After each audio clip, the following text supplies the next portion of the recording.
Have you ever thought about opening your own mobile cart or kiosk business? Maybe the facility you manage could establish new revenue by adding coffee, food, or retail services. Cart King International can be the answer to your needs. Cart King is a North American designer and manufacturer of the finest mobile coffee, food, and retail carts and kiosks. Cart King has been working with clients and corporations across North America for 20 years, providing innovative designs, custom manufacturing, and timely delivery. Carts and kiosks are fun, and so are the dozens of designs on our website. Please visit us today at www.cart-king.com or just call us at 1-877-986-7771 and get your sales rolling. PureSoapFlakes.com, 218-568-2525. Have you ever heard of Castile Soap? Pure Soap Flake Company handcrafts fine soap bars, laundry powder, and concentrated soap flakes using organic vegetable oils from their northern Minnesota facility.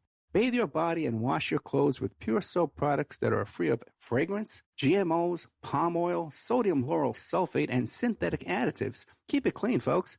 Pure Soap Flake Company products are kind to living creatures and sensitive skin, safe for drains and waterways, and work great in high-efficiency washers and top and front-loading machines. Order today at PureSoapFlakes.com or give them a call, 218-568-2525, 218-568-2525.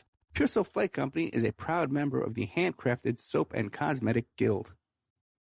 Tina Helmuth is writing an ongoing series of fact-fiction books that boldly takes on today's most heinous crimes, the abduction, sexual trafficking, and cannibalization of our children. Suffer the Little Children, The Wrath of the Father, and Unbreakable. Deeply researched and mixed with the supernatural, good versus evil makes these thrillers hard to put down, shining a light on the root cause of these crimes and introducing a spiritual solution. Justice will be served. Available at lulu.com in paperback or ebook.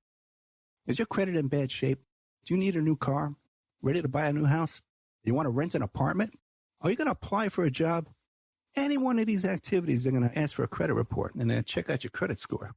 Let Dynamic Solutions 2 erase your negative credit remarks. They offer a life-changing, dynamic financial solution. The finest in fast, professional, affordable credit repair. They have affordable monthly prices. They accept Visa, MasterCard, PayPal options available. You go to www.dynamicsolutions2, that's the number 2.com, or call 424-888-2820. Now, if you enter promo code ED or you mention Ed Opperman, you get a 10% discount. How's that? You get a free consultation, all negative items removed, get back in positive credit position. Dynamic Solutions 2, life-changing dynamic financial solutions. It's the Opperman Report. Join digital forensic investigator and PI Ed Opperman for an in-depth discussion of conspiracy theories, strategy of New World Order resistance, high-profile court cases in the news, and interviews with expert guests and authors on these topics and more. It's the Opperman Report. And now, here is investigator Ed Opperman. Okay, welcome to the Opperman Report. I'm your host, Private Investigator Ed Opperman, and this show is brought to you by our brand new sponsor, Subash Technosis. SubashTechnosis.com. Now, these guys, this is an India-based firm, outsourcing firm. They can handle your customer service, any kind of data entry you got, website design, search engine optimization, content writing, and also to press release writing, too. So you can write your press release and then also submit it to about 300 or so online websites and press release sites and blogs and stuff. So that's SubashTechnosis.com. There's a link to that on OppermanReport.com. Also, too, at OppermanReport.com, that's where you can go to our members section, and we have our special exclusive shows that you won't hear on Friday night. You won't hear them on Saturday night. These are exclusive shows. We do interviews during the week, and there's also a documents section, too, that we have on there, where we have all kinds of stuff with the video of the search warrant of Jeffrey Epstein's mansion. We have all the Trump University lawsuit documents up there. So a lot of content up at OppermanReport.com. Okay, I'm really excited about today's show. Michael Dare. A really cool guy. I've only talked to him for a couple of minutes, but I love him already. I got to tell you. Okay. I really do. He doesn't know. I'll tell him in a second, but, he's down at HempFest right now. So he's out there doing one of these HempFests up there in Seattle, and he's telling me how he's putting the flags up and stuff. And he doesn't know that I was one of the old yippies from New York City back in the 70s. And we used to put on. Really? Yeah. With National Marijuana Day. So does that mean you know Paul Krasner? I've met Paul Krasner. Yeah, we're not great friends, but I've met him a few times. I was a teenager back in those days, so I met him a few times. But right. Yeah, Dana Beer. But he is definitely one. He is one of my mentors. I mean, he's still he lives in Desert Hot Springs. I lived in Desert Hot Springs for a while. We are old pals, and I've definitely learned how to be a crazy journalist from him. Very cool. I got to get him on the show now that you mention it. Because I've had AJ. I'm sure he would be glad to talk to you. Oh. I will put you in contact. Oh, Michael, I love you already. Tell us about yourself. Who is Michael Dare? Well, there's a lot of answers to that. People keep telling me I need to write it all down, and I have, but it's just not in the right order. I was born in Beverly Hills, and I went to Beverly Hills High School with Richard Dreyfuss, and then I went to LACC with Mark Hamill, studied acting. I moved to New York. I got into the Actors Studio. I studied with Lee Strasberg. I did 5 years of theater in Los Angeles in the 70s. And then that somehow mutated into journalism. I became the film critic for the LA Weekly for 10 years. And because of that, I ended up writing for Daily Variety and Billboard and the National Lampoon. And I had a good solid 20 years as a Hollywood which I used to great advantage. I could interview anybody I wanted. A typical day in my life was I would see the very first screening of a movie called Blood Simple, and the publicist would say, would you like to meet the guys who made this? And I would say, sure. And I'd get to spend the day with the Coen brothers. This was an excellent life for quite a while. And there's a long story about how I got thrown out of Hollywood, which actually got turned into a movie of the week by CBS. My other claim to fame, yes, Hollywood made a movie about me. Scott Bakula played me. So picture that with this voice. What's the movie? It was on CBS like 20 years ago. And what's it called? Anniversary is coming up. It was called The Bachelor's Baby. Ooh. And is the story of the custody battle from hell, which we can skip. Watch the movie. But then I moved on, and now I live in Seattle. I've been here about 10 years, and I am one of the core staff that puts on the Seattle HempFest, which is the world's foremost protestival. Hundreds of thousands of people gathering in the park to listen to rock and roll and hear speeches and commit civil disobedience.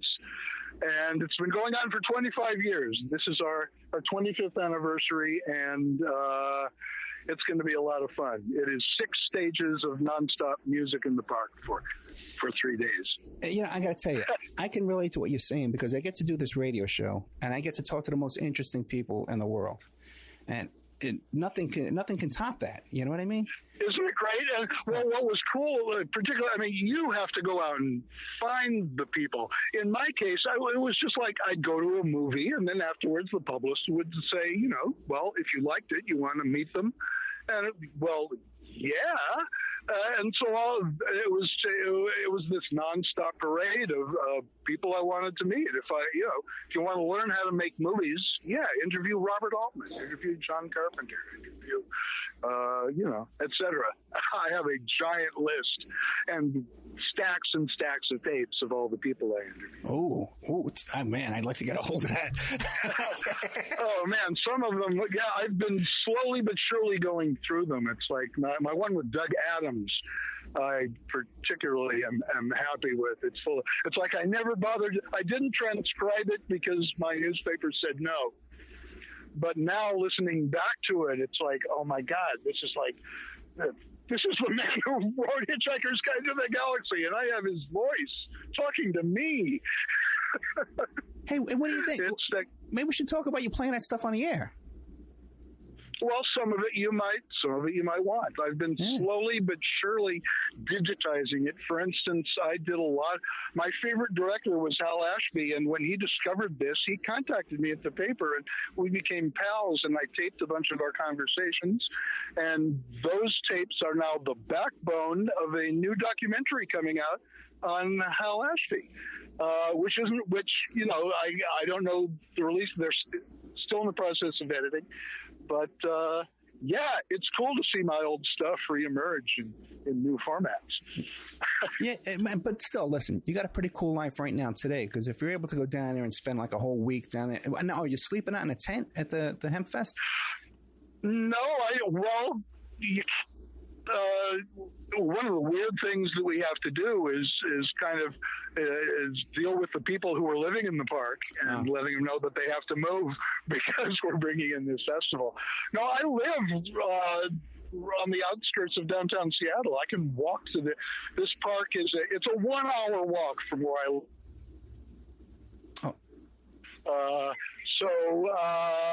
But for me, it's no hardship at all. Oh my God, this is the opposite of a hardship. This is the most beautiful place on earth. If you could see what I'm seeing right now, it would blow your mind. I mean, it's no wonder this festival has lasted as long as it has, because it's just an excuse to come and spend time in Myrtle Edwards Park. Okay, it's called Myrtle Edwards Park. It's in Seattle, and when does this? People go to the waterfront. I mean, it's where the Ferris wheel is and the ferries. But if you just keep walking north along the waterfront, it becomes the Seattle Art Museum Sculpture Park, which is the end of Myrtle Edwards Park, and it just becomes this long, winding, thin, kind of snake-like park that goes up the coast for another mile and a half. And this starting Friday and through Sunday, it's going to be full of hundreds of booths selling not just hemp-related items, but a lot of hemp-related items, plus 6 stages. And the most interesting thing to me is experts from around the world who really understand what hemp can do to save the planet and what medical marijuana can do to help all of us. And once a year, they gather together and at the Hemposium, and we all learn from each other. Backstage at Hemposium is my favorite place on earth. That's where I'd take you. You know what? I haven't smoked in about 25 years. I guess it's been a long. You know what? I can't say that. I smoked. I guess it was 1990. This kid that worked for me pulled out some pot and he was trying to roll it up. I said, "Hey, give me that." I rolled it up in 2 seconds. And I smoked some of that, but otherwise not that much. Now this is starting on the 19th, August 19th. What time? 10 a.m. 10 a.m. and then till 6. God, I should have those numbers in my head, shouldn't I? Yeah, you should. Well, because I'm here, my hours are different from everyone else's. So it's like I'm here on Monday. It doesn't start till Thursday, and it's going to go on till Sunday. I get to be in an empty park. It'll go on till Sunday. Yes. And what kind of bands you got playing? Anybody we'd recognize? Oh man. Why am I not prepared for this question? Well, you know what? Don't worry about it. Let me see. Yes, it was just published, but I don't have the schedule in front of me. It's mainly local bands because, for one thing, we don't pay. It's an all-volunteer organization. The stages are built by volunteers, and the bands are volunteers. That's, I would say, the primary reason why we don't have, major national bands, because, they at least want to be put up in a hotel. Well, don't worry about it. When you get a chance, just shoot me a message on Facebook. Tell me who's going to be playing, all the times and stuff. Send it to me, because I do another show after this live on Friday night, so we'll have plenty of time to promote it. Yeah. Okay. And I got to say that the fun part of it is bopping from stage to stage and hearing lots and lots of different kinds of music that you've never heard before. That's my favorite part of the festival. I'd rather hear a band that I never heard of that's great than a band that I knew was going to be great. It's great. I hear you.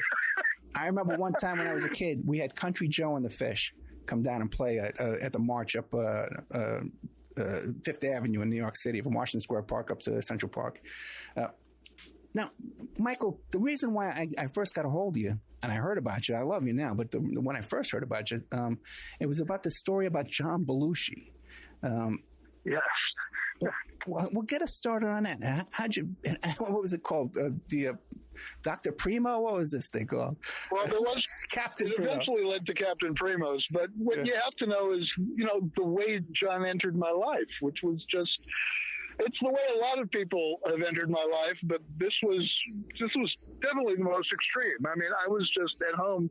I don't know what I was doing. I was typing. I was doing whatever I normally do, and there's a knock at the door, and I open it, and there's John Belushi. And now you have to put this in space and time. This is Animal House had just come out. He was still on Saturday Night Live. 1941 hadn't happened yet. If you had asked me, who's the one person you want to meet? I would have said John Belushi, and he was just like standing there. And he said, "Are you Michael there?" And I said, "Yeah." And he said, "Can I come in?" And I said, "Yeah." And then he immediately he tells me this story. That was the very first day of the shooting of 1941. All the other stuff he'd done had been low budget. Saturday Night Live is low budget. Animal House was this low budget film. This was his first day on the set of a major Hollywood multi-million-dollar Steven Spielberg picture where he was the star. It was the most amazing day of his life. And at some point, I had a friend who worked on the film too. At some point, my friend walked up to him and just smoked a joint with him. And that was the moment that ended up changing my life, because John Belushi had never had Sinsemilla. It's hard to believe, but he's from Chicago, from New York. All that he got was the standard pot that people have, brown, dirty, full of sticks and seeds and stems. And he had never had bright, fresh, sticky, gooey, pungent, delicious green California Sinsemilla. And he smoked this joint and grabbed my friend by the lapels and pinned him to the wall and said, "Where did you get that?" And well, my friend gave him my phone number and my address, and he ignored my phone number and just drove straight to my house and banged on the door. And he just knew that if the pot came from this address, whoever opened the door, if they saw him, they'd let him in. And he was right. Yeah. He had that ability.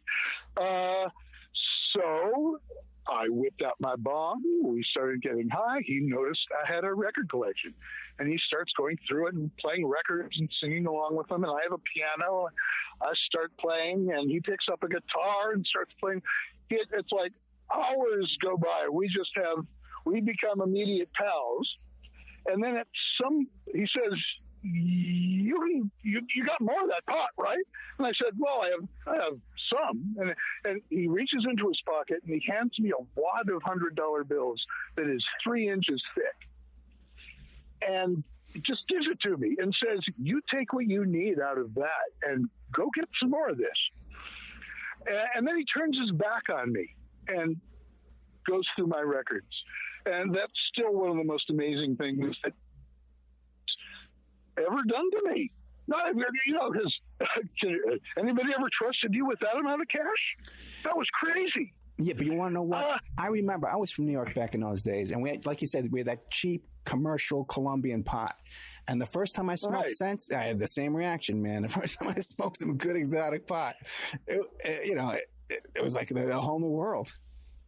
Right. Yeah. It's just, he said, no, this is it. Yeah. It's like, I cannot believe this has existed all this time. And I didn't know. So anyway, I pulled off a few bills, gave it back to him, and, he hung around. He said, okay, I'll be back tomorrow. And he eventually left.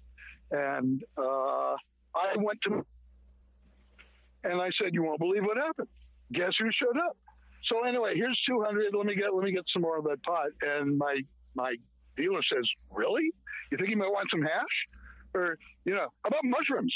I think they might. I tell you what. And he just proceeded. He said, how about if I just front you all this? And I went, well, okay. I don't know what'll happen, but yeah, I'm not going to turn you down. It's me all this stuff. And the next day at the end of shooting, John shows up with Dan Aykroyd. And the same thing happens. They go through my record collection. We play music, and they buy me out. Everything. And the next day, John shows up with someone else. And the next day, with someone else. And it became, I'm sure he had a beautiful hotel room and the limo, but he found somebody's living room that he could hang out in and get high and it was a home, and it was a home to him. And that was it. It became his home for the shooting of 1941, because what happened was everyone he brought by would go, holy fuck. Can I get something? Can I come by sometime? Sure. Well, yes, of course you can. And I would say, yeah. And within 6 months, I had to move to a bigger house with a driveway that led in, people could pull up through a side entrance. And I had a menu, and I had employees, and it was called Captain Primo's. And it was kind of like what modern pot stores are like. I had, except that into the mix, I also had Quaaludes and mushrooms and Coke and hash, and hash and hash oil are available. But it was I was a full service deli. What it was the very first place. Used to be when you did a drug deal, you would just hand someone $20 and get a bag.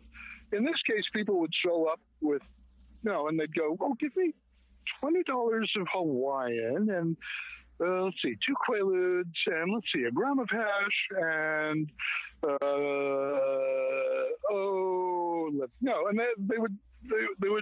No one had ever done this before, so I became very popular very fast. Well, let me ask a question. Because if you're selling grams for like $10 a gram, you must have had a huge traffic coming in and out of your house all day long.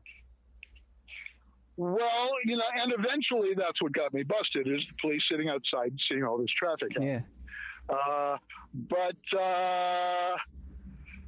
Yes, but it was also, when I eventually moved to the bigger house that was the Primo Mansion, it was like, I would say the traffic, there was nothing unusual about it. It was a busy area. And the traffic is, once again, there were never drug dealers that wanted you to hang out at their place. The whole idea was to get in and get out fast. Right. In this case, the idea was to come in, and much like a speakeasy or the Algonquin Club, the idea was to put it on the table, share it with everyone else, hang out, pick up a guitar, go to the piano, see who shows up next. I'm sure deals were made because they met each other at my place, and I let the business grow exponentially because I never got paranoid. Right. I would, I normally, new people showing up is kind of a bad thing, but in my case, it was people I literally recognized. So I'd knock the door, open it up. It's the president of a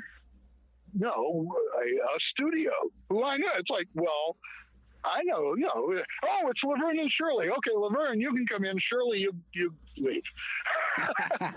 Hey, one more question real quick. Okay, Mark, you come in. Mindy, get the fuck out of here. One more question real quick. One more. Because now 1941 was considered to be like a big flop. Do you ever feel responsible for that? Well, there are those who have blamed the film on massive amounts of cocaine. Yeah, I've heard that too. I'd say a small percentage of that was mine. Yes. But that isn't the problem with that movie. And if you want, I can tell you the real story of what happened, which I got because I was backstage. Okay, yeah. You have time for that? You want to hear it? We can fill 2 hours if you want. You're great. If you want. Oh, okay. Yeah. Okay, this is a great story. All right, Steven Spielberg made Jaws. It was not supposed to be the biggest movie of all time, right? So because the studio knew that, they gave him 10% of gross. Right? They never give anybody 10% of gross. They gave it to him because they knew that the film was never going to gross anything. Oh, no, 10% of net, right. They knew that it was never going to get anything. So then when the film made $50 million and it was the headline in all the newspapers, well, Spielberg knew that they owed him $5 million. It was very clear. So he went to their office. He had a script in his hand of the next movie he wanted to make, which was an early version of 1941. And he went to the studio and they said, they pulled out a briefcase with $1 million cash in it and gave it to him and said, take this, or you can sue us for the other $4 million, or we'll just make whatever script that is you've got in your hand right there. Really? And right. And he took the deal. And he didn't give them the script, writers, and said, add $50 million to this.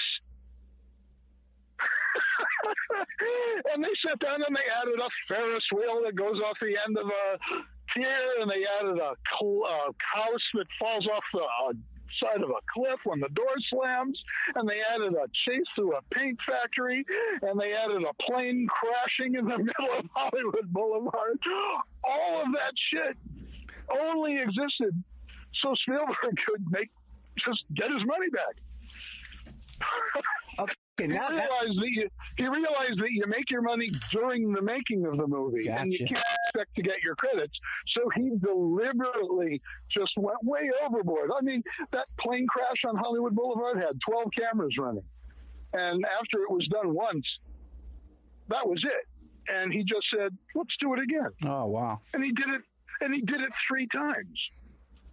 I was there. I was helping keeping people awake. while he kept crashing this plane, actually crashing an actual plane onto the set. See, that makes sense now. Hey, but one thing I got to remind you though is watch your language. No adult words, no cursing. Okay. All right. I'm sorry. I guess good. you'll have to beat me. I'll try to keep myself under control. So now back to Belushi then. Okay. Okay. So the first part of my relationship with him was all based around that film. It was like I was his hangout, and I knew all the people in the film, and I was there on the set all the time. Yeah. And then a weird thing happened. Okay, I was Captain Primo before I became the film critic for The Weekly. So I made a transition from that into being a journalist, which was very weird for me because I'd be reviewing movies of people who were my ex-clients. Okay. That was weird. So I run into him here and there, but I'm no longer Captain Primo, right? But I'm still tied in. I still know all those people. Right. I still have all those connections. And I'm on a gig, strangely enough, the first time I came to Seattle. I was Tom Robbins and I were working on the screenplay, and we heard over the radio that John had died. And, was that you? No. Another call, which I am turning off. There we go. I turned it down. Are you still there? Yeah, I'm here, yeah.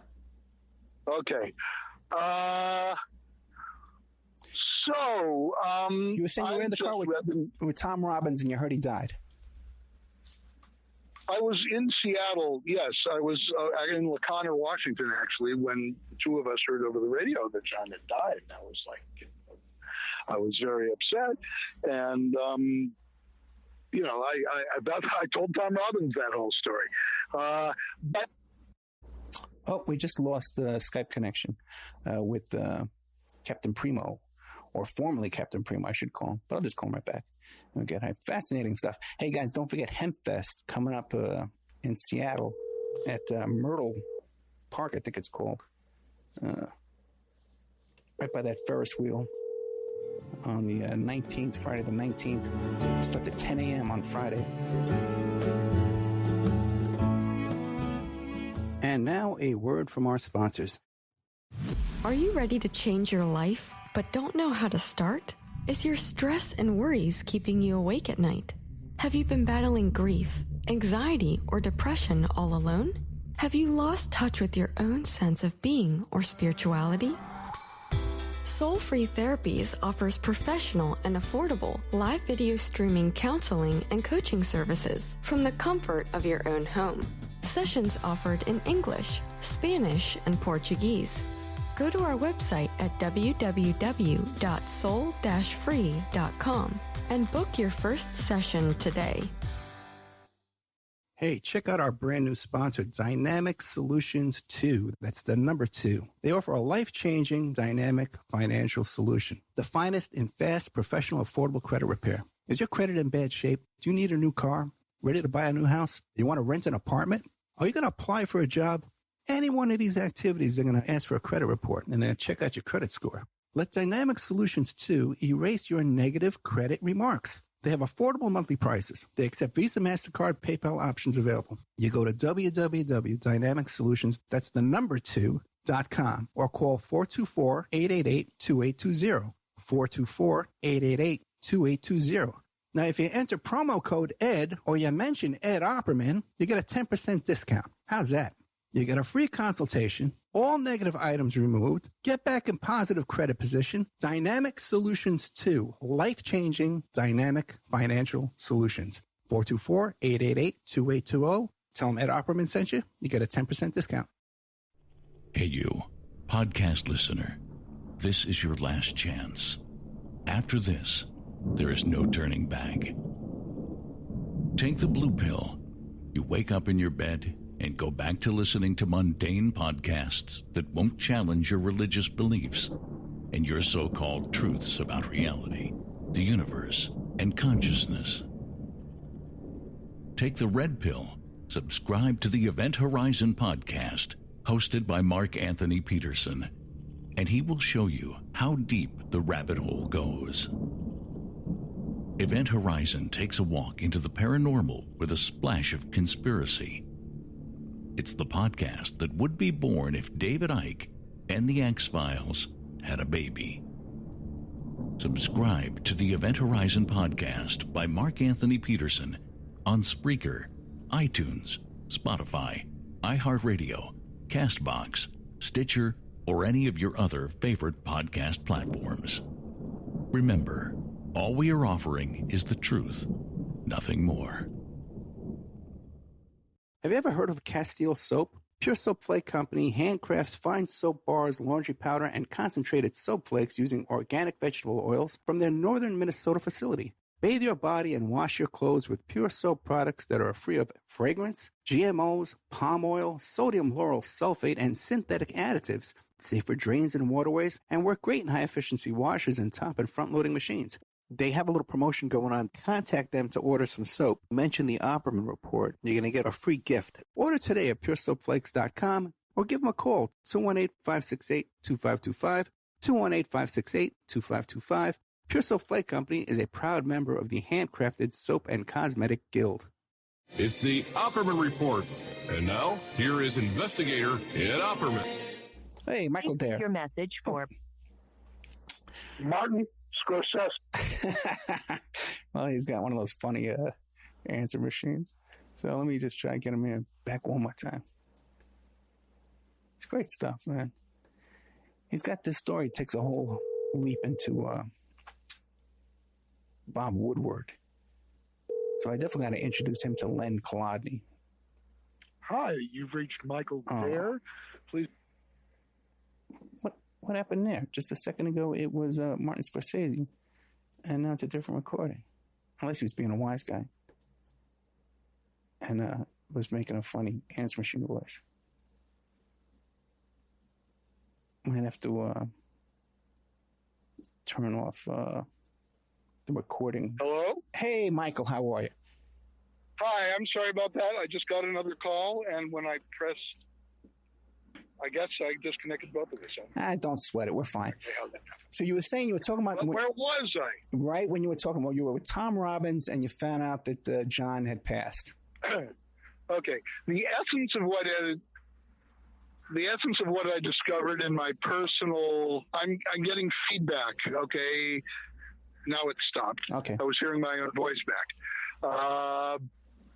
The essence of what I discovered was that the drugs that killed John Belushi came from the LAPD evidence locker. It was all they were trying to bust John Belushi, that Kathy Smith had made that she would keep the LAPD posted as to what was going on in the room, that she was getting John high, and she reported back that, Robin Williams had dropped by, and Robert De Niro had dropped by, and whoever her contact was at the LAPD got a little bit greedy at that point and thought to themselves, well, gee, it would be better if we could make a bigger bust.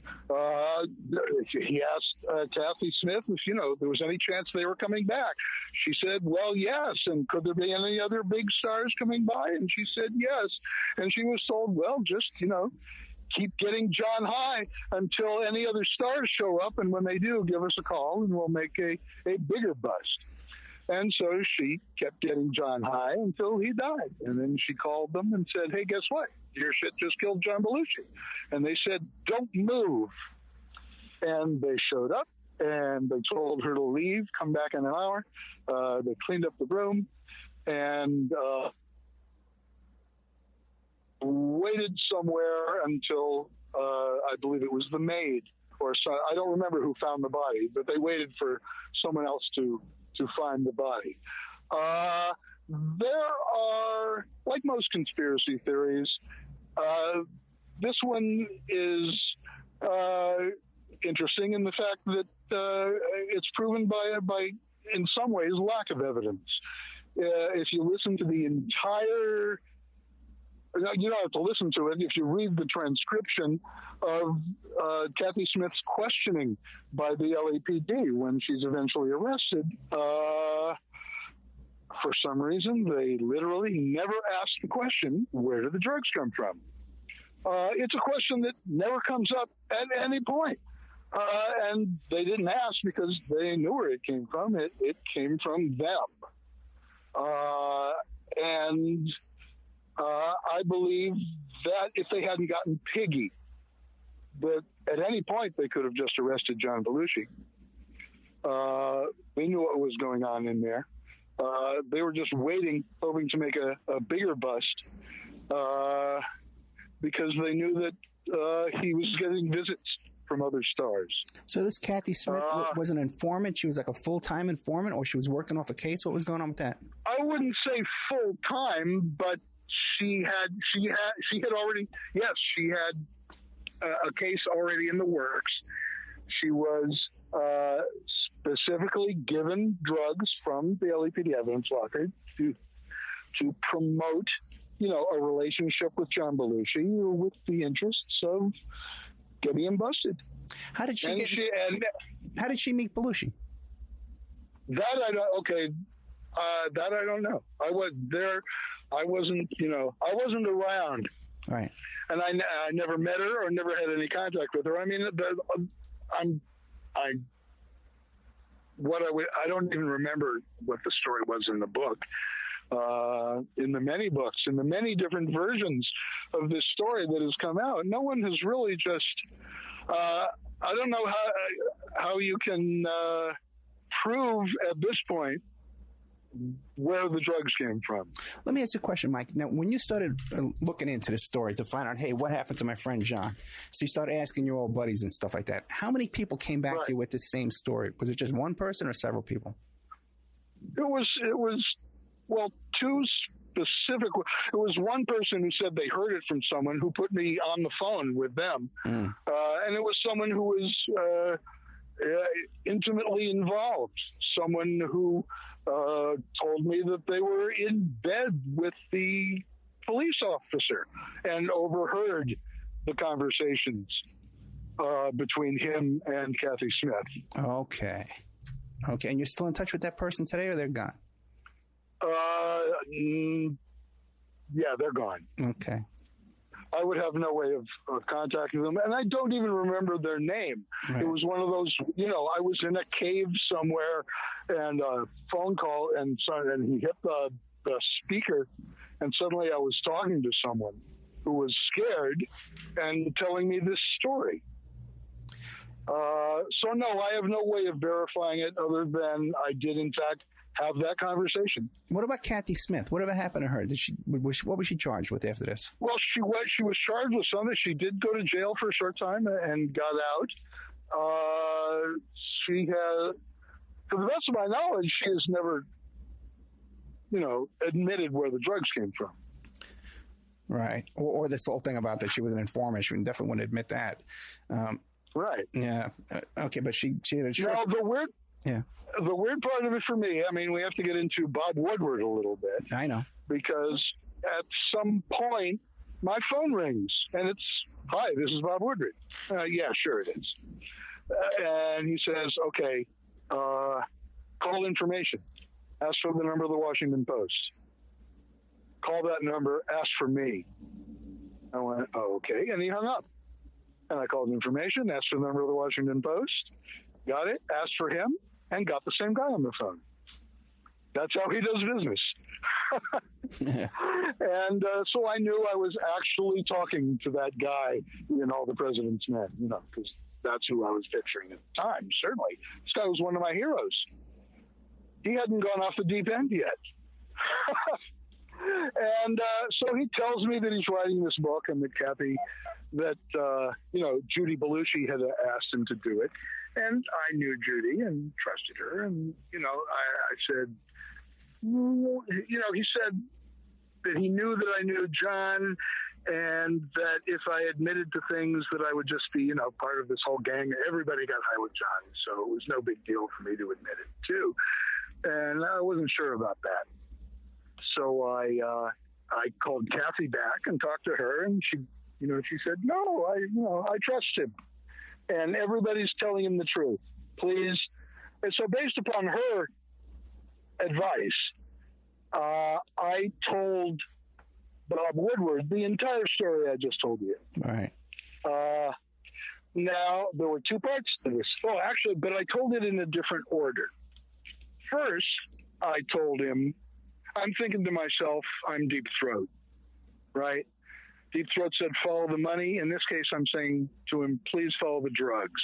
Please, whatever you're doing here, just find out where the drugs came from. Can you do that? Come on, Bob Woodward, please. Because I believe the drugs came from. He said, well, how do you know that?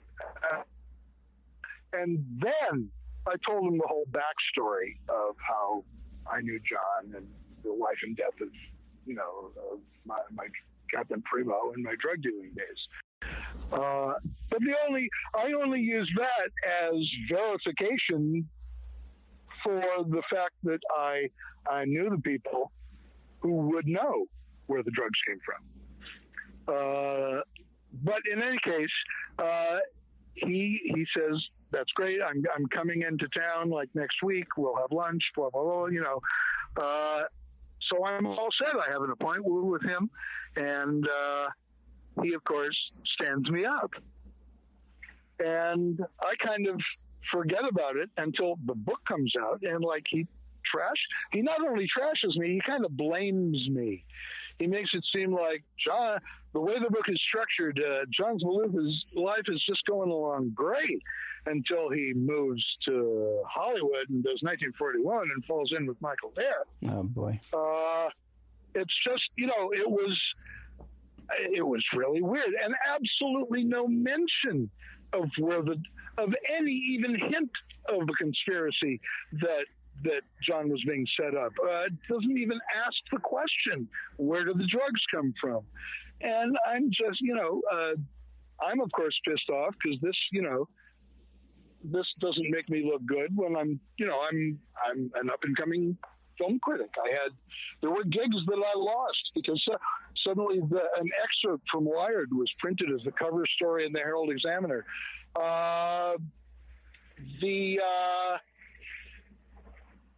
Oh man, it's really hard to relive that particular moment. But I got a weird sense of reprisal in. Once again, it's someone who I can't name or even where it happened. I'm at a Hollywood party somewhere, and I'm introduced to someone. And they go, "Oh, Michael Dare. Are you the Michael Dare who was in Wired?"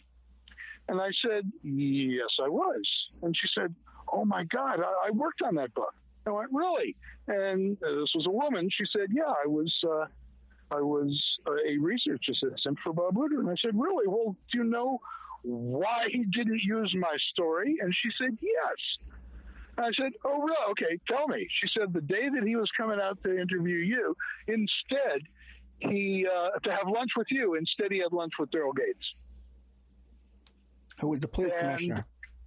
Who was the chief of police of the LAPD. She said, until Bob Woodward had lunch with Daryl Gates, yours was the story we were telling.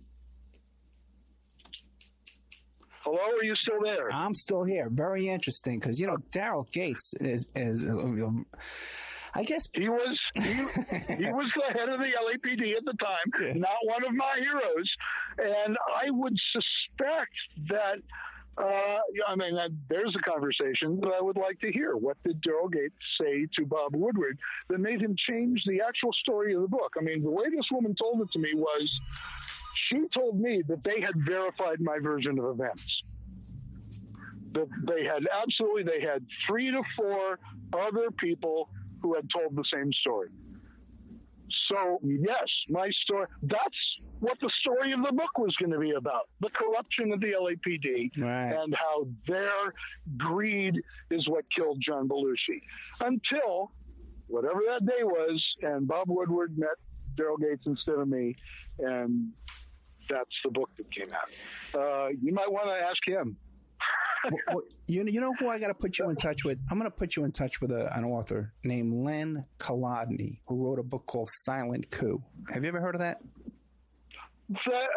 No, but the name rings a bell.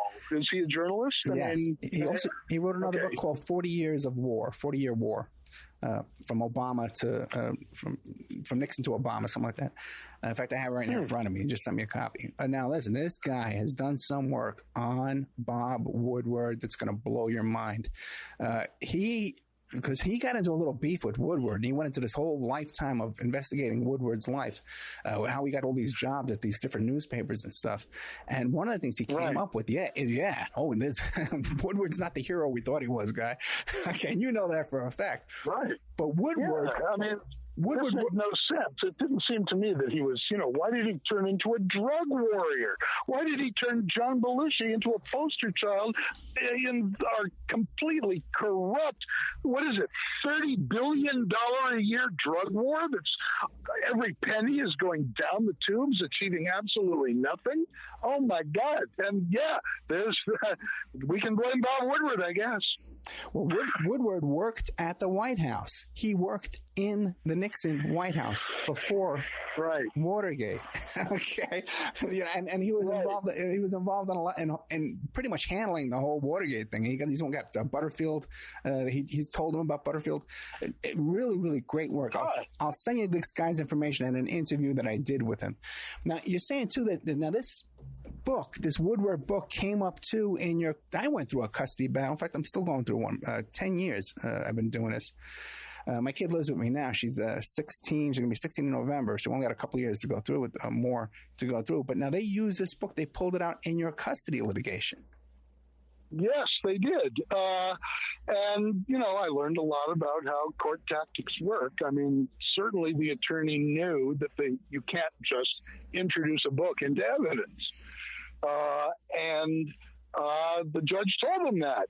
And the judge said, you may not introduce that book unless you have the author here to verify whatever's in it. And then they threw in, and besides, I have this book at home. So it's like message delivered. Right. It's like, that when the judge gets home, he's gonna look up my name and read all that shit about my being Captain Primo, which, the only reason I ended up with custody of my son is because the mother's story was even worse. Okay. But if she had been a normal person with a normal job, she absolutely would have gotten custody. So, looking back, the tragic death of Belushi, and it could have been avoided. Do you think it could have been avoided in so many different ways? Yeah. I blame every drug death not on the drug, but on the war on drugs. It's unless it was suicide. If someone's deliberately killing themselves, then the war on drugs has nothing to do with it. Someone just chose to use drugs to kill themselves. But you take someone, Philip Seymour Hoffman. I do not think he committed suicide. He didn't. There was no indication that he was in that direction. He just wanted to get high. Why did he die? Because he took a drug that didn't have a label on it. Because it wasn't in a bubble pop-up thing that said, here's one dose, pop. Because it's not regulated. He didn't mean to kill himself. It was an accidental overdose that only happened because the war on drugs is preventing labels on heroin, labels on speed, accurate labels on all these goddamn drugs. And that's what'll prevent death. But then let me ask you a question then, Michael. What do you think about, because they're pushing all this OxyContin on us and stuff like that, all these prescription painkillers that pretty much get people addicted to that stuff, and then they wind up on street heroin.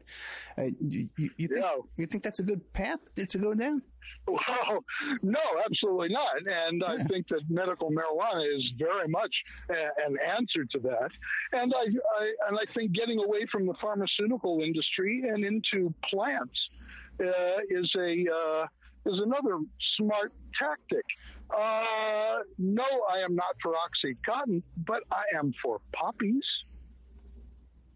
Okay. I think you should be able to, in your backyard, and make tea out of it. Ease your pain in exactly the same way that OxyContin does, only there's no participation of a multi-billion-dollar industry. It's a relationship between you and the healing plants that we should all have in our garden, which should include the poppy, cannabis, even the coca plant. I am not recommending that anybody smoke crack or do cocaine, but making tea out of coca leaves? I'm afraid that's the exact. It would put Tums and Alka-Seltzer out of business because it's a local anesthetic, and as soon as it gets in your stomach, you have no pain. You take coca leaves and mix them with water and spray it into your nose. And first time I used cocaine was in the 60s when I broke my nose. And my doctor gave me a spray bottle of cocaine water to ease the pain of my broken nose. Why the hell is that illegal? Yeah, David Brenner had migraines, and he used to have a little spray bottle with cocaine that he had. He was still getting until he died. They let him have it. I guess he had some kind of special. Okay, well, yeah, but you see what I'm saying? There is a rational approach that can be used towards all of these drugs, and it has to do with removing the profit motive from medicine, and also, removing any restrictions. For growing any plant. I don't see how any plant, how can they make mushrooms illegal? I don't care what kind of mushrooms they are. They grow wherever dog shit. How can that possibly be illegal? So, yeah, I think that it's a slippery slope removing marijuana from Schedule 1 because I don't think there's such thing as a Schedule 1 drug. It simply there's no such thing as a drug that has no use. The entire category is completely goes against common sense. You know, Michael, that reminds me of another mutual friend of ours, Billy Hayes from Midnight Express. Yes. He's a very good friend. He changed my life a lot. Well, okay. Well, he started out, I guess he probably started out as a primo customer. I mean, someone really? brought him by. And they have to have gone, you know, Billy, it's like I could have saved you all that trouble if you just got your ass from me. Well, you know who I had on the show? I had the show. What was that guy? The hippie mafia guy, Richard Stratton. I had him on the show too. And what do you call it? Really? And I says, yeah, I told Billy. I says, come on, you were in New York. You couldn't go down to Yippie headquarters and get the hash over there. What's wrong with you? Right. You know, it was the same stuff. But here's the weird part is that I told him the story of my custody battle. Yeah. And he says to me, wait a minute. That is worse than my story. But wait, no. There's no way what happened to me is worse than 5 years in a Turkish prison. And he says to me, at least I was guilty. You know, it's like I did what they charged me with. In my case, well, if you don't know how the system works for child abuse, is step one, take away the child. Step two, prove that abuse happened. So you're in this horrible, you know, catch-22. It's like trying to prove a negative in order to get your kid back. It's the reverse of how the justice system normally works. So that's why he decided, well, we got to make a movie about that. And he and I wrote The Bachelor's Baby, following his lead, because he learned how to write docupics from Oliver Stone. Right? Oliver Stone and Billy Hayes together wrote Midnight Express. Although Oliver Stone is the only one who got the credit for Midnight Express, Billy was there with him. Yeah, that's an incredible story. He lives here in Vegas now, Billy Hayes. And my custody thing, you know, was a nightmare as well, you know. And they cleaned me out. They cleaned out every penny that I had. They just size you up and they take every dime you got, you know. Yeah, really. Yeah. It is. I was lucky that I didn't have anything, or I would have. They would have taken it. But I learned a lot from him. I mean, and especially from Oliver Stone. Oliver Stone told me he told me thing that Billy learned in the process. Oliver Stone said to him, "Is there something you wish you had done that you didn't get to do?"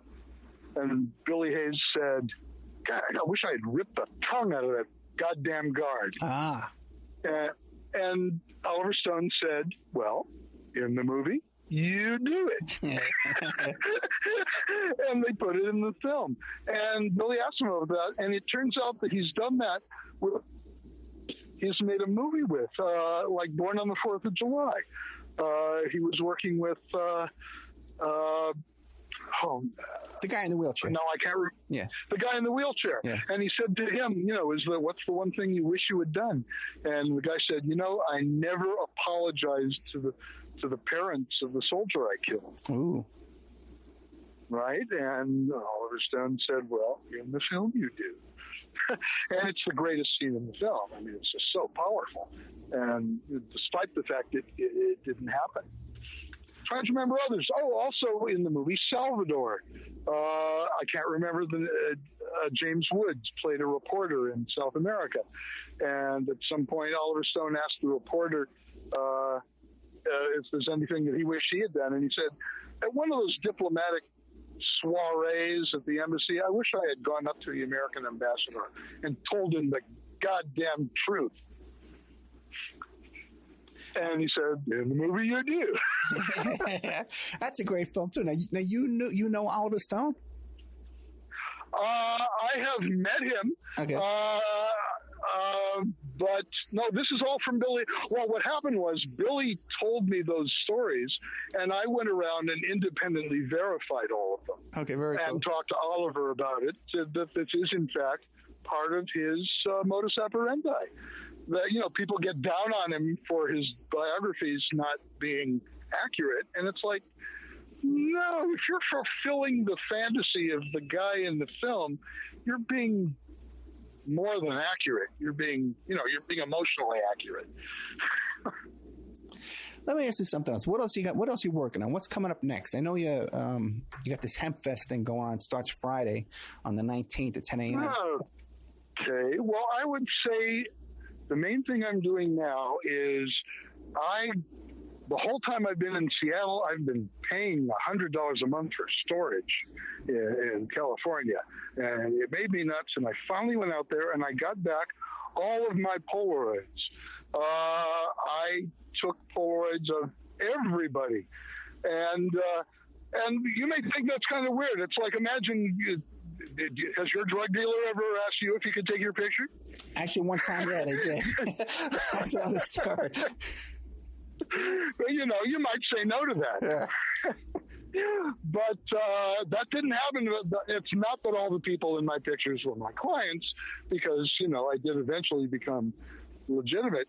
But I now have this just insanely great collection of thousands of Polaroids of everyone I met in Hollywood. And I'm slowly but surely scanning them and correcting them and getting rid of the cracks. And hopefully I'll figure out a way to publish these without getting signed releases. You know, there's my big bugaboo. Yeah, I could only imagine. I did not I think you've seen the picture I took of John Belushi, right? Yes, I did. Yes, it's on dareland.com. Okay. Yes, and I used that picture as an example of picture. And is it possible that I didn't have his permission to take that picture? No. Yeah, that's right. He's looking right at me. Yeah.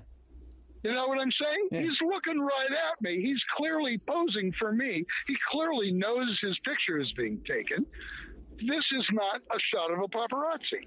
This is a shot, a composed shot with a subject who's clearly in on it, right? And I believe you can, just that means that I had permission to take this picture and use it. And I believe you can tell that from the look on the face of all the people whose pictures I took. You look at my picture of Robin Williams. Clearly, he's like, no, I haven't snuck up on him. Hey, take my picture. In the case of Sean, it really was, hey, take my picture. I didn't even ask. It was his idea.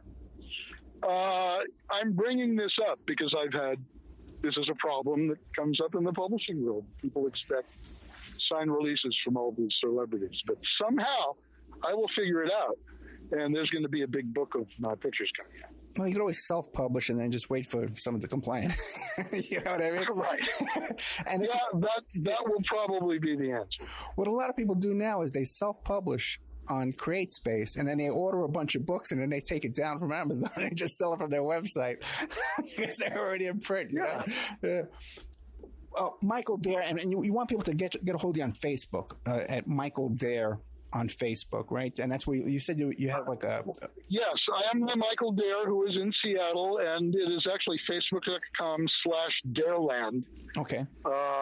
Is my site. And please come and make friends and tell me where you came from. And I continue to, even though I'm officially retired now, the magical age of 64, the Beatles changed our lives forever. Mm-hmm. And turning 64 will always be an amazing age to be. I'm officially retired, but I have not stopped doing anything that I used to do. I still write. I still take pictures. I still write songs. I'm still a political activist. So you're welcome. Everybody's welcome to join the party. Michael Dare, thank you so much. And if you can, put me in touch with Paul Krasner. I even got Wavy Gravy. I will do that. Yeah. Paul is great. I got Wavy Gravy coming on in a couple of months. Oh, really? Yeah. Oh, man. He's one of my heroes, too. I mean, I tend to, yes, that is the exact There's Wavy Gravy, and there's John C. Lilly. My business brought so many amazing people into contact with me, just like John Belushi. There was once a knock at my door, and I opened it up, and there was Timothy Leary. Oh, get the hell out of here. And he, just like John Belushi, he said, "Hello, are you Michael Dare?" And I said, "Yeah." And he said, "Can I come in?" And I said, well, yeah. And then he says this, "Okay, is today your birthday?" I said, "Yes." "Someone who we both know is giving me to you as a birthday present. You've got me for the next hour. Can I come in?" And I said, "Yeah." And same thing. He came in.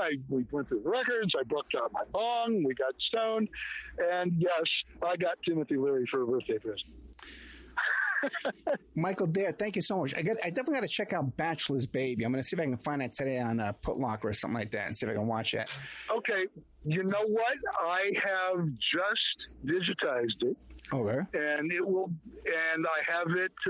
It will be appearing on YouTube very soon, along with my commentary, 20 years looking back on what it's like to have Hollywood turn your life into a movie of the week. That's an experience.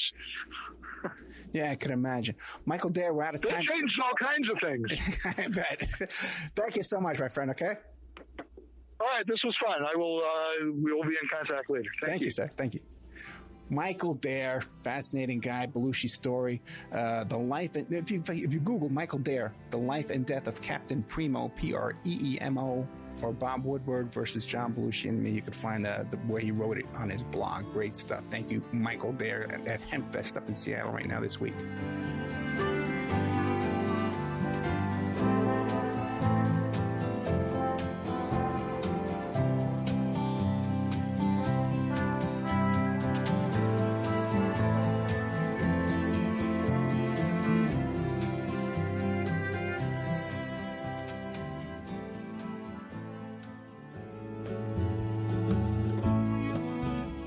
And now a word from our sponsors.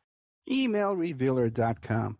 People ask me all the time, "Hey, Ed, are you still a private investigator?" I sure am. Go to EmailRevealer.com. We handle adoption investigations, infidelity investigations, where you give us your spouse's email address. We trace it back to online dating websites, catch them cheating online. Email tracing, locate or identify somebody from as little as an anonymous email address. Someone owe you money? Back child support? We can find that deadbeat. Locate his hidden assets. Locate his hidden bank accounts, find his current place of employment, and even assist you in obtaining a judgment and recover that judgment for you.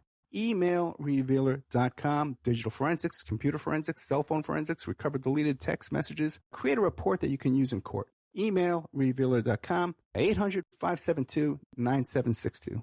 Have you ever thought about opening your own mobile cart or kiosk business? Maybe the facility you manage could establish new revenue by adding coffee, food, or retail services.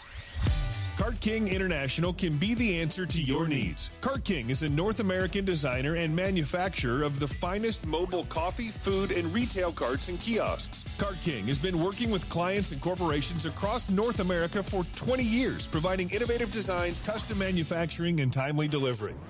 Carts and kiosks are fun, and so are the dozens of designs on our website. Please visit us today at www.cart-king.com or just call us at 1-877-986-7771 and get your sales rolling. Have you ever heard of Castile Soap? Pure Soap Flake Company handcrafts fine soap bars, laundry powder, and concentrated soap flakes using organic vegetable oils from their northern Minnesota facility. Bathe your body and wash your clothes with pure soap products that are free of fragrance, GMOs, palm oil, sodium lauryl sulfate, and synthetic additives. Safe for drains and waterways, and work great in high-efficiency washers and top and front-loading machines. They have a little promotion going on. Contact them to order some soap. Mention the Opperman Report. You're going to get a free gift. Order today at puresoapflakes.com or give them a call, 218-568-2525, 218-568-2525. Pure Soap Flake Company is a proud member of the Handcrafted Soap and Cosmetic Guild. Are you ready to change your life, but don't know how to start? Is your stress and worries keeping you awake at night? Have you been battling grief, anxiety, or depression all alone? Have you lost touch with your own sense of being or spirituality? Soul Free Therapies offers professional and affordable live video streaming counseling and coaching services from the comfort of your own home. Sessions offered in English, Spanish, and Portuguese. Go to our website at www.soul-free.com and book your first session today. Is your credit in bad shape? Do you need a new car? Ready to buy a new house? You want to rent an apartment? Are you going to apply for a job? Any one of these activities, they're going to ask for a credit report and then check out your credit score. Let Dynamic Solutions 2 erase your negative credit remarks. They offer a life-changing, dynamic financial solution. The finest in fast, professional, affordable credit repair. They have affordable monthly prices. They accept Visa, MasterCard, PayPal options available. You go to www.dynamicsolutions2, that's the number 2.com, or call 424-888-2820. Now, if you enter promo code ED or you mention Ed Opperman, you get a 10% discount. How's that? You get a free consultation, all negative items removed, get back in positive credit position. Dynamic Solutions 2, life-changing dynamic financial solutions. Hey, you, podcast listener. This is your last chance. After this, there is no turning back. Take the blue pill. You wake up in your bed and go back to listening to mundane podcasts that won't challenge your religious beliefs and your so-called truths about reality, the universe, and consciousness. Take the red pill. Subscribe to the Event Horizon podcast, hosted by Mark Anthony Peterson, and he will show you how deep the rabbit hole goes. Event Horizon takes a walk into the paranormal with a splash of conspiracy. It's the podcast that would be born if David Icke and the X-Files had a baby. Subscribe to the Event Horizon podcast by Mark Anthony Peterson on Spreaker, iTunes, Spotify, iHeartRadio, CastBox, Stitcher, or any of your other favorite podcast platforms. Remember, all we are offering is the truth, nothing more.